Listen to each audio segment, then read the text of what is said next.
Praise the Lord.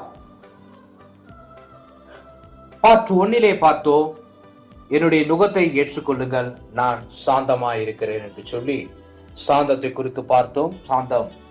சாந்தத்தை குறித்து வேதத்திலே எங்கெங்கெல்லாம் சொல்லப்பட்டிருக்கிறது என்றும் மோசேயை குறித்து பார்த்தோம். மோசே மிகுந்த சாந்த குணமுள்ளவனாய் இருந்தான் என்றும் அவனை டிஸ்டர்ப் பண்ணும் பொழுது அவன் எந்த இடத்திலே அவன் பதட்டப்பட்டான் என்றும் பார்க்க போகிறோம். எத்தகைய சூழ்நிலையா இருந்தாலும் தேவன் நம்மளை சாந்தத்துக்குள் நடத்த வல்லவராயிருக்கிறார். சாந்தத்தை நாம் ஏற்றுக்கொள்ளுவோம். அடுத்ததாக மனத்தாழ்மை.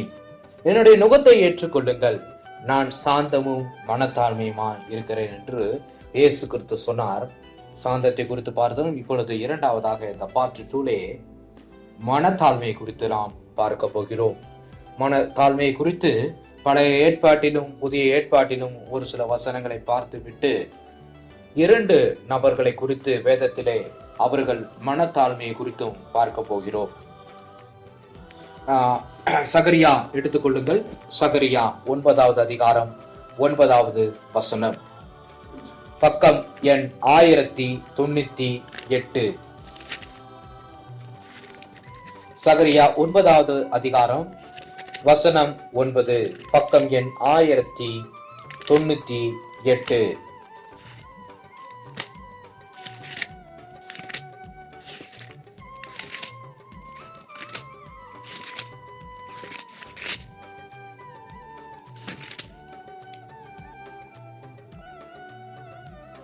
சியோன் குமாரத்தியே மிகவும் களிகூறு, எருசலேம் குமாரத்தியே கெம்பீரி, இதோ உன் ராஜா உன்னிடத்தில் வருகிறார், அவர் நீதியுள்ளவரும் இரட்சிக்கிறவரும் தாழ்மையுள்ளவரும், கழுதையின் மேல் கழுதை குட்டியாகிய மரியின் மேலும் ஏறி வருகிறவருமாய் இருக்கிறார். அல்லேலூயா.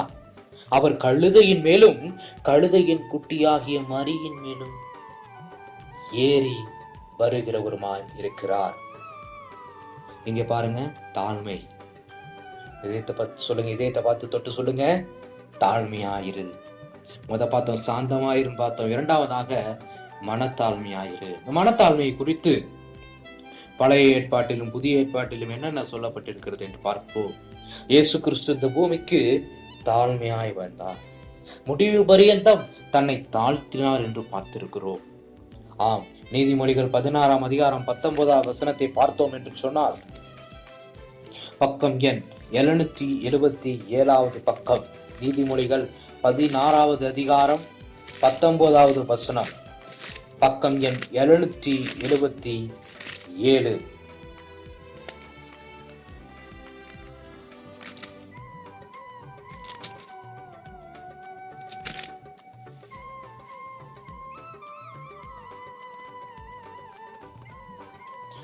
அகங்காரிகளோட கொள்ளை பொருளை பங்கிடுவதை பார்க்கிலும் சிறுமையானவர்களோட மனத்தாழ்மையாய் இருப்பது நலம்.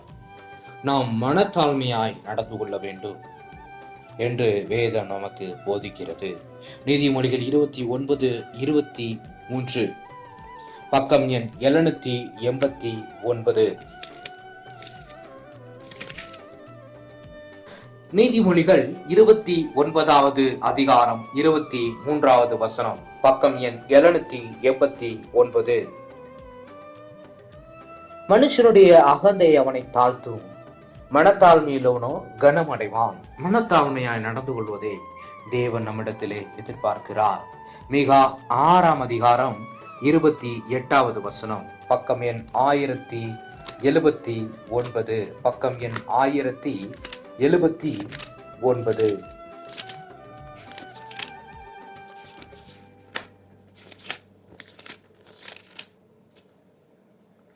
மிக 6ஆம் அதிகாரம் 8ஆம் வசனம், பக்கம் எண் 1079. மனுஷனே, நன்மை இன்னதென்று அவர் உனக்கு அறிவித்திருக்கிறார்.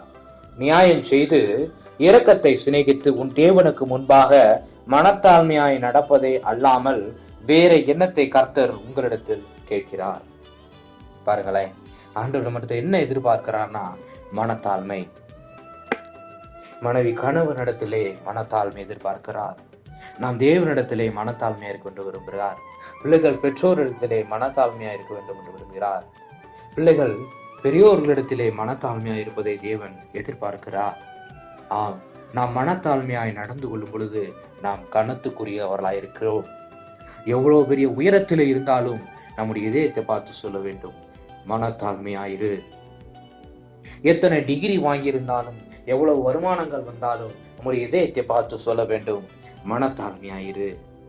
தேவன் உன்னை உயர்த்துவார், தேவன் உன்னை உயர்த்துவார். ஆம், கர்த்தர் நம்மிடத்தில் எதிர்பார்க்கிறது மனத்தாழ்மை. செப்பனியா 2ஆம் அதிகாரம் 3ஆம் வசனம், 1087வது பக்கம். செப்பனியா 2ஆம் அதிகாரம் 3ஆம் வசனம்.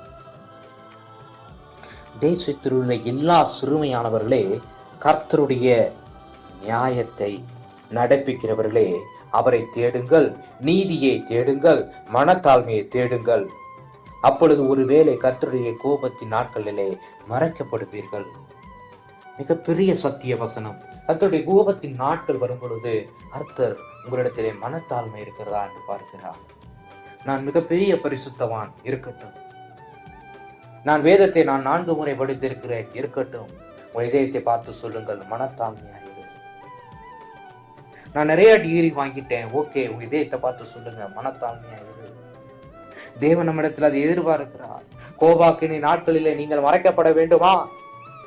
உங்களிடத்தில் தேவன் எதிர்பார்க்கிற விஷயம் மனத்தாழ்மையா. புதிய ஏற்பாட்டிலே அப்போஸ்தலர் 20வது அதிகாரம் 19வது வசனத்திலே சொல்லப்பட்டிருக்கிறது. வாசிப்போம், எடுத்துக்கொள்ளுங்கள். அப்போஸ்தலர் 20வது அதிகாரம் 19வது வசனம், பக்கம் 193. வெகு மனத்தாழ்மையோடும் மிகுந்த கண்ணீரோடும் யூதருடைய தீமையான யோசனை எனக்கு நேரிட்ட சோதனைகளோடும் நான் கர்த்தரை சேவித்தேன். அப்போஸ்தலனாகிய பவுல் சந்திக்கிற பிரச்சனை, எவ்வளவு சிரமங்கள், எவ்வளவு அடிகள், பசி, நிர்வாணம், இவ்வளவு பிரச்சனைகளின் மத்தியிலும் நான் வெகு மனத்தாழ்மையோடு இருந்தேன் என்று அப்போஸ்தலனாகிய பவுல் தன்னுடைய ஊழியத்திலே சொல்லுகிறார். நான் வெகு மனத்தாழ்மையோடு இருந்தேன் என்று பவுல் சொல்கிறார். கமாலியல் வாதத்தில் இருந்து படித்தவன், வேதத்தை கரைத்து குடித்தவன் தான் அப்போஸ்தலனாகிய பவுல். இவனை எதிர்த்து யாராலும் கேள்வி கேட்க முடியாது, வைராக்கியமாயிருந்தான். இயேசு கிறிஸ்துவை எதிர்த்து நின்றான், இயேசு கிறிஸ்துவின் சீடர்களை எதிர்த்து நின்றான். அப்போஸ்தலனாகிய பவுலே, உள்ளில் உதைப்பது உனக்கு கடினமாம் என்று இயேசு கிறிஸ்து சொன்னார். அப்படிப்பட்ட அப்போஸ்தலனாகிய பவுல் நான் வெகு மனத்தாழ்மையோடு என்று சொல்லுகிறான். நாம் மனத்தாழ்மையை தேவன் நம்மிடத்தில் எதிர்பார்க்கிறார். பிலிப்பியர் 2ஆம் அதிகாரம் 3ஆம் வசனத்திலே பார்ப்போம். பக்கம் எண் 271வது பக்கம். பிலிப்பியர் 2ஆம் அதிகாரம் 3வது வசனம், பக்கம் எண் 271. ஒன்றையும் வாதினாலாவது வீண் பெருமையிலாவது செய்யாமல் மனத்தாழ்மையினாலே ஒருவரை ஒருவர் தங்களிலும் மேன்மையுள்ளவர்களாக என்ன கடவுள். இந்த வசனம் எனக்கு ரொம்ப டச்சிங்கான வசனம்.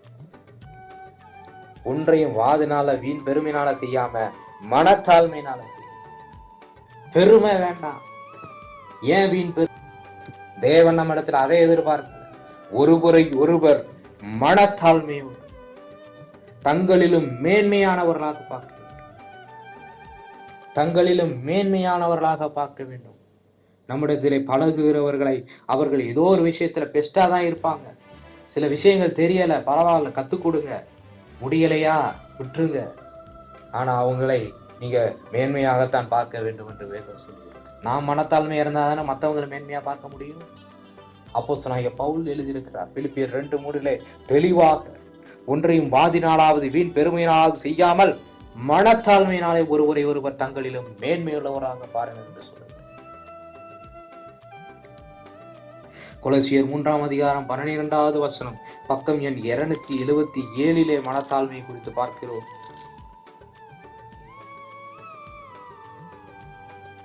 ஆகையால் நீங்கள் தேவனால் தெரிந்து கொள்ளப்பட்ட பரிசுத்தரும் பிரியருமாய் உருக்கமான இரக்கத்தையும் தயவையும் மனத்தாழ்மையும் சாந்தத்தையும் நீடிய பொறுமையும் தரித்துக் கொண்டு, மனத்தாழ்மையை தரித்துக் கொள்ள வேண்டும் என்று தேவன் விரும்புகிறார். நம்மிடத்தில் மனத்தாழ்மை இருக்கிறதா? ஒரு இதயத்தை பார்த்து சொல்லுவோமா, மனத்தாழ்மையாயிரு, மனத்தாழ்மையாயிரு, மனத்தாழ்மையை தரித்துக்கொள். இதே புதிய ஏற்பாட்டிலே 1 பேதுரு 5ஆம் அதிகாரம் 5ஆம் வசனத்திலே சொல்லப்பட்டிருக்கிறது. பக்கம் எண் 321, பக்கம் எண் 321 சொல்லப்பட்டிருக்கிறது. புதிய ஏற்பாட்டிலே 1 பேதுரு 5ஆம் அதிகாரம் 5வது வசனத்தில், அந்தப்படி இளைஞரே, மூப்பருக்கு கீழ்ப்படியுங்கள், நீங்கள் எல்லோரும் ஒருவருக்கொருவர் கீழ்ப்படிந்து மனத்தாழ்மையை அணிந்து கொள்ளுங்கள். பெருமையுள்ளவர்களுக்கு தேவன் எதிர்த்து நிற்கிறார், தாழ்மையுள்ளவர்களுக்கோ கிருபை அளிக்கிறார். மூப்பருக்கு கீழ்ப்படியுங்கள், நீங்கள் எல்லோரும் ஒருவருக்கொருவர் கீழ்ப்படிந்து மனத்தாழ்மையை அணிந்து கொள்ளுங்கள். பெருமையுள்ளவர்களுக்கு தேவன் எதிர்த்து நிற்கிறார், தாழ்மையுள்ளவர்களுக்கோ கிருபை அளிக்கிறார். எனக்கு எல்லாமே தெரியும், தெரியட்டுங்க. தாழ்வு மனப்பான்மைக்கும் மனத்தாழ்மைக்கும் வித்தியாசம் இருக்கு. எனக்கு எதுவுமே தெரியாது, எனக்கு எதுவுமே தெரியாது, எனக்கு எதுவுமே தெரியாது அப்படின்னா அது தாழ்வு மனப்பான்மை. எனக்கு எல்லாமே தெரியும், அது பெரும். எல்லாமே தெரிஞ்சாலும் நான் கர்த்தரிடத்திலும் மற்றவரிடத்திலும் மனத்தாழ்மையா நடந்துக்கிறேன் அப்படின்னா அது மனத்தாழ்மை. தன்னை பெருமையாக நினையாதபடிக்கு எச்சரிக்கையாயிரு. ஆம் தேவ பிள்ளைகளே, ஆமே, மனத்தாழ்மையை தணித்துக் கொள்ளுங்கள், மனத்தாழ்மையை அணிந்து கொள்ளுங்கள்.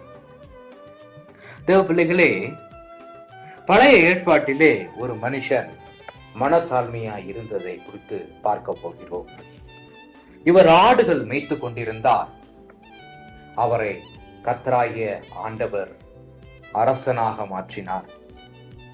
எடுத்துக்கொள்ளுங்கள் 2 சாமுவேல் 16ஆம் அதிகாரம் 5ஆம் வசனம் முதல் 10ஆம் வசனம் வரை, பக்கம் எண் 406. எடுத்துக்கொள்ளுங்கள் 2 சாமுவேல் 16ஆம் அதிகாரம் 10ஆம் வசனம், 5 முதல் 10ஆம் வசனம் வரை, பக்கம் எண் 406.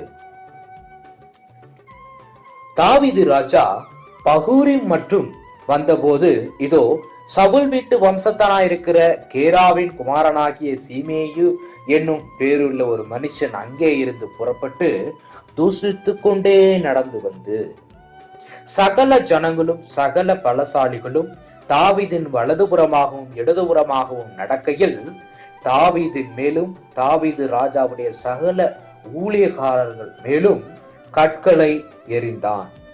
சீமேயி அவனை தூசித்து, இரத்த பிரியனே, பேலியாளின் மனுஷனே, தொலைந்து போ, தொலைந்து போ என்கிறான். இங்கே என்ன சொல்லப்பட்டிருக்கிறது என்றால், தாவீது ராஜா அப்சலோமினால் துரத்தப்படும் பொழுது வழியிலே சீமேயு என்கிற மனுஷன் தாவீதை பார்த்து தூஷிக்கிறான். பேலியாளை மனுஷனே என்று சொல்லி தூஷிக்கிறான். தொலைந்து போ, தொலைந்து போ என்று சொல்லுகிறான். கற்களை எறிகிறான். பாருங்க, இங்கே தாவீது நெருக்கப்படுகிறான், தூஷிக்கப்படுகிறான். ஆனாலும் 9வது வசனத்திலே, அப்பொழுது சிரியாவின் குமாரன் அபிஷாய் ராஜாவை நோக்கி, அந்த செத்த நாய் ராஜாவாகிய என் ஆண்டவனை தூஷிப்பானே, நான் போய் அவன் தலையை வாங்கி போடட்டுமா என்கிறான். 8வது வசனத்திலே இந்த சீமேயு சொல்லுகிறான், சவுலின் ஸ்தலத்தில் ராஜாவான உன்மேல் கர்த்தர் சவுல் விட்டால் இரத்த பலியை திரும்ப பண்ணினார். கர்த்தர் ராஜ்யபாரத்தை உன் குமாரனாகிய அப்சலோமின் கையில் ஒப்பு கொடுத்தார். இப்போதும் இதோ உன் அக்கிரமத்தில் ஆகப்பட்டாய், நீ இரத்த பிரியான மனுஷனானே என்று சொல்லி தூஷித்துக் கொண்டே வருகிறான். கூட இருக்கிறதான இந்த சிரியாவின் குமாரன் கூட வலதுபுறமும் இடதுபுறமும் வந்து கொண்டிருக்கிறவர்கள் அவர்களால் பொறுத்து கொள்ள முடியவில்லை. இவனை செத்த நாய் என்று சொல்லி அவனை ராஜாவிடத்தில் ராஜாவை ஆண்டவனே என்கிறார்கள். அவன் ராஜ்ய பாரத்தை விட்டு நடந்து வந்து கொண்டிருக்கிறான். அவரை பார்த்து இன்னும் சொல்லுகிறார்கள், ராஜாவாகிய ஆண்டவனே என்று சொல்லி. ஏன் தெரியுமா? தேவனுடைய அபிஷேகம். தேவன் அபிஷேகித்த ராஜா தாவீது மட்டும்தான். அவர் ராஜாதான். தாவீதை இந்த சீமையை தூசிக்கிறார். அதற்கு இந்த ராஜாவாகிய தாவீது என்ன சொன்னார் தெரியுமா? மனத்தாழ்மையோடு சிரியாவின் குமாரரே, எனக்கு உங்களுக்கும் என்ன? அவன் என்னை தூஷிக்கட்டும், தாவீதை தூஷிக்க வேண்டும் என்று கர்த்தர் அவனுக்கு சொன்னார். ஆகையால் ஏன் இப்படி செய்கிறாய் என்று கேட்கத்தக்கவன் யார் என்றான்.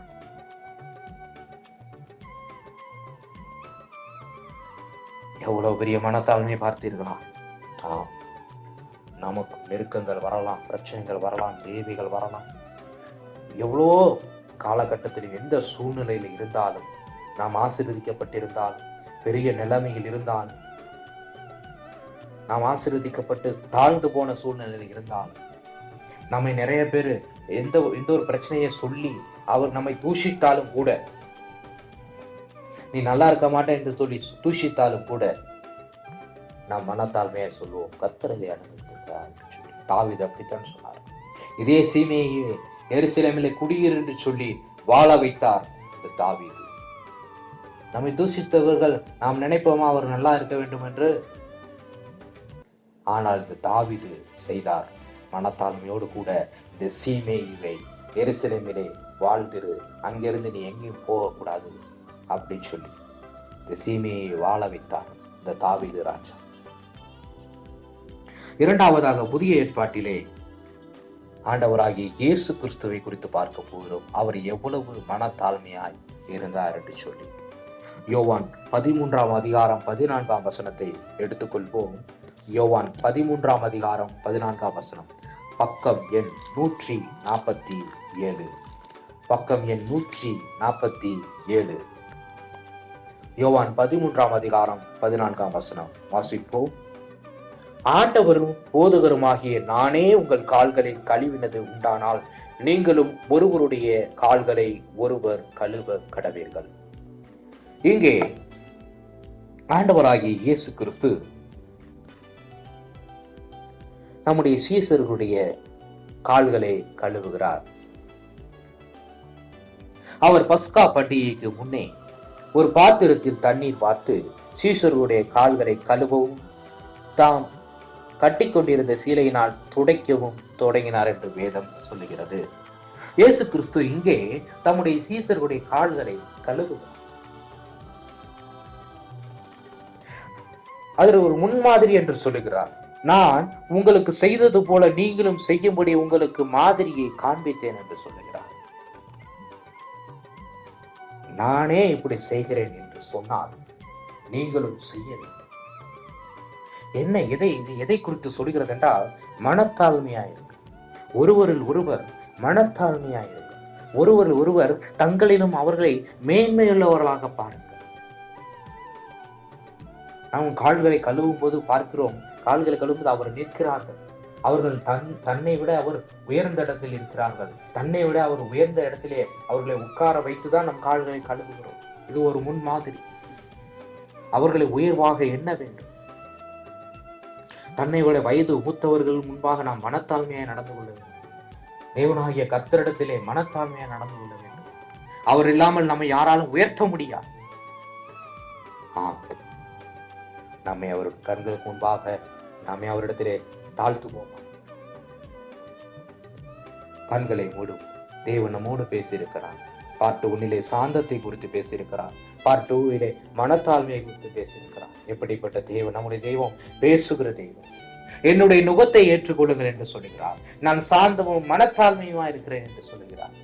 அப்படிப்பட்ட அந்த சாந்தத்தையும் மனத்தாழ்மையும் ஏற்றுக்கொண்டு நம்முடைய வாழ்க்கையிலே கர்த்தருடைய ராஜ்யம் வருகை மற்றும் அவருடைய வருகை நாள் வரும் மட்டும் சாந்தமோடும் மனத்தாழ்மையோடும் நம்முடைய நாட்களை நிறைவேற்ற தேவன் நமக்கு கிருபை செய்வாராக. கர்த்தர் தாமே இந்த வார்த்தையை ஆசீர்வதிப்பாராக. Thank you Jesus. ஆமென்.